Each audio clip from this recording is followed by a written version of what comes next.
So, what do I mean when I say, now you know what you mean?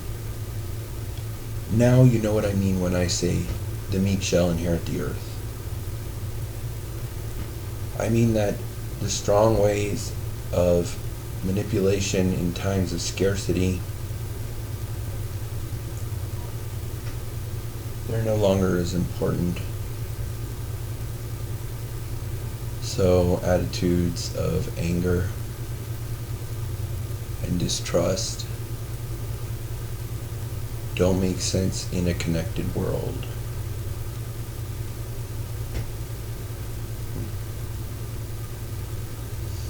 But I still have the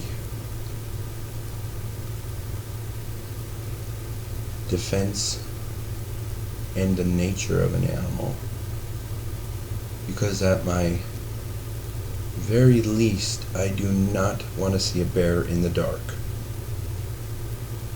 right? So when I say the meek shall inherit the earth, I mean the meek in spirit, and by meek I do not mean weak.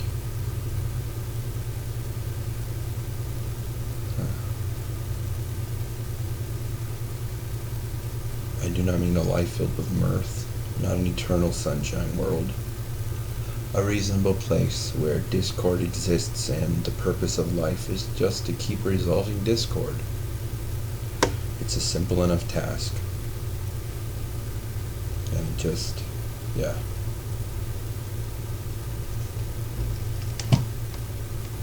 But there is no eternal sunshine world at the end. I mean, even at the end of your life, if everything's going perfect, I don't know. I don't want it exactly. I like to have problems to solve, even if they're minor, and the solutions are apparent. You may argue that that's like no true path. I might argue right now that's no true path. But then somehow creativity catches up with you, and you run into a problem where you can express those inner resonances and make something new. And I've read throughout my life, looked at the Skeptics Annotated Bible. And the Skeptics Annotated Bible makes very, very good contentions with regard to the consistency of the Bible. But just as an example, I walked away thinking, oh, that's a great statement. There's nothing new under the sun. Juxtaposed with, look, I have created something anew by Christ. Just a big contradiction there. But somebody below it should have been able to write, there's nothing new under the sun. Could be a statement that there is no new idea. That's fine. But then Christ, when he said, I've created something anew, he may have said it in regards to, here's your full glass. Yeah. My friend, I've created something anew. I have renewed something that was not new. So, that's just the point. But skepticism, it's the most important part if you're gonna try to look forward. Because people are hyperbolic sometimes.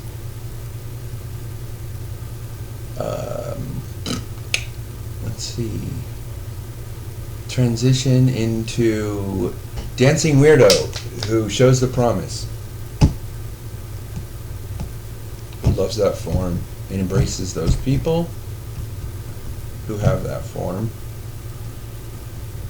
Who doesn't mock it or defend against the connection. But who knows, racists are real. In a sense. I mean, racist ideas have a life of their own. Even just from the most simple argument. Okay, you want to decide the future of your people. I want strong men, blah, blah, blah. I want smart men, blah, blah, blah. I need to get food, blah, blah, blah. That's all fine. as a notion to a certain extent, furthering your people, taking care of your kind, and seeing other. Yeah, we all know that. But deep in your soul, if you are in a moment when you feel like your connection to the world is getting muddied and reality seems decoherent, then the best advice, no matter what, I think, is genuine interaction, just like Christ said. That genuine interaction that you just, hey, I feel there's... How's your day going, man?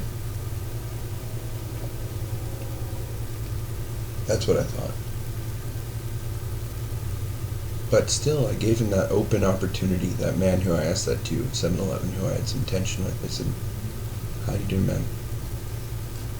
That was the tension, that was the discord. I sensed it, and I said hi. But through genuine interaction, and this is the thing that I think is most important, is that, okay, so I believe in the cyclical nature of the world, in a sense, but I think that it's more convergent than it is divergent. And so we had this woke, people were supposed to be awake, and then, Martin Luther King, colorblindness, perfect. This ideology of you interacting with people and treating them genuinely and developing colorblindness. And then we had this woke phase where people were like, you need to be so aware, and then suddenly it's an attack on colorblindness too. Nobody's colorblind. I don't see color. That wasn't the message. That wasn't the discrete message of Martin Luther King, I don't think. I think the message of Martin Luther King was that you go into the world knowing that your conceptions of how people are going to be in regards to race are wrong. You don't hold those conceptions, though, as you interact with a person. And if you are holding those conceptions and you're trying to fight through them, bring them to the front of your mind and keep interacting genuinely, showing that you're trying and that you have demons or whatever. Okay, so the cyclical nature. Martin Luther King, woke, that's not working. Martin Luther King. And hopefully it ends there. I mean, it's not going to end there. I mean, what end, right? That thing. So, there's a racism rant. Oh, and in regards to women. Oh, God. Women have a wonderful style of argumentation that I find is functionally consistent. Women seem to be better at not going, aha, gotcha, right? Because it's like, I got it, but more like, I don't use that tactic. I just keep going until I get to the end of my argument. But it is nice to have that strength, I imagine. I don't know that's true. But don't get those images blown out of proportion. Especially with regard to the direction that people can do with their life and the connection that men have among each other, among a woman who they're trying to work with. I know.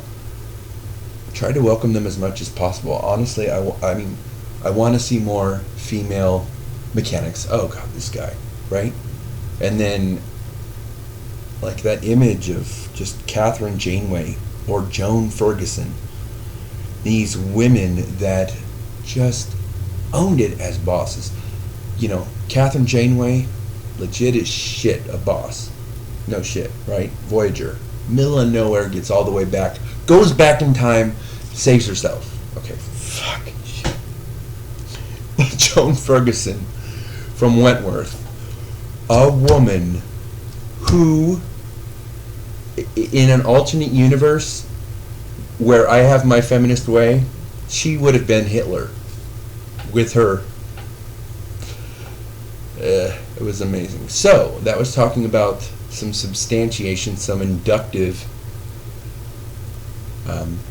evidence, some empirical evidence. Okay. Mathematicians. Mathematical induction is different than induction. That's what I say. Huh. That was a